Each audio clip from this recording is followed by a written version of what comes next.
అన్న ఎట్లా ఉందన్న ఇప్పుడు చంద్రబాబు నాయుడు గారు వచ్చారు, ఎట్లా ఉంది? ప్రశాంతంగా ఉందండి, ప్రశాంతంగా ఉంది. తలనొప్పి లేదు. వాలంటీర్లు వచ్చి మాట మాటకు 90 అదే ఇయ్యని ఎక్కడో పని మానుకొని గాబరా వచ్చేసి ఆ పెన్షన్ అందుకోవడానికి అయితే మా అమ్మగారు ఊరి నుంచి వచ్చేవారు. తలనొప్పి అయిపోయింది వ్యాపారంగా. ఇప్పుడు 3 నెలలు కన్నారు కాబట్టి ధీమాగా మా అమ్మగారు ఊరు వెళ్ళినా వచ్చినా ఎటు వెళ్ళిపోయినా హాస్పిటల్కి వెళ్ళినా ఒక వారం రోజులు జాయిన్ అయిపోయినా ఏ ప్రమాదం లేదు, హ్యాపీగా ఉంది. ఇప్పుడు రేషన్ డిపోలు ఎట్లా ఉండేది అప్పుడు? గతంలో రేషన్ ఇచ్చే పల్లెట్టుకోవడానికి జాగాలు లేవండి, యానెట్టుకోవడానికి ఎలాగండి? ఆ వ్యాన్ ఉంది, ఎంత ట్రాఫిక్ జామ్ అక్కడ. మా ఈదిలోనే ఇన్నిదే సందు, ఆ సందులో యానెట్చేది. ఏ బళ్ళు వచ్చి ఆడవాళ్ళు చూస్తే 4-5 స్పాట్లు పెట్టుకొచ్చేవారు. దగ్గరికి వచ్చేసరికి వాళ్ళు నలుగురు వచ్చేవారు, వెనక ఉన్న గొడవాడేవారు. రోజు మా ఇంటికాడ న్యూసెన్సే. మళ్ళీ ఆ బండి ఎక్కడ వెళ్ళిపోతుంది భయం అవుతాయి. పరిగెట్టి వచ్చి సంచిలో 100 మందికి అసలు చాలా మటుకు సెలవు అయిపోయిందని, కంబు పాలదని అన్ని ఏతలు ఉంది. పెట్టడం వల్ల మంచిది అంటారు.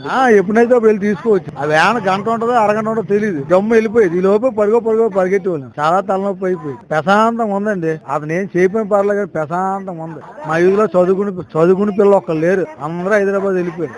మా అన్యాల పిల్లలు లేరు, మా మాయ పిల్లలు లేరు, అల్లుళ్ళు లేరు. ఆల్రెడీ మా అన్యాల పాప వచ్చింది.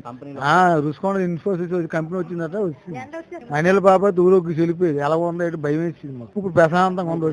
జగన్మోహన్ రెడ్డి వెన్నుపోటు పొడిచాను, వెన్నుపోటు రోజన పేకండి వీళ్ళ మీద ఆధార మీద చెప్పుకుంటాను. నేను అని చెప్తాను. ముందు మన పని కావాలి కానీ ఇవన్నీ వేస్ట్, టైం వేస్ట్ కూడా. ఏ తలనొప్పి డిపాజిట్ లేకుండా చేసా చాలా దగ్గర.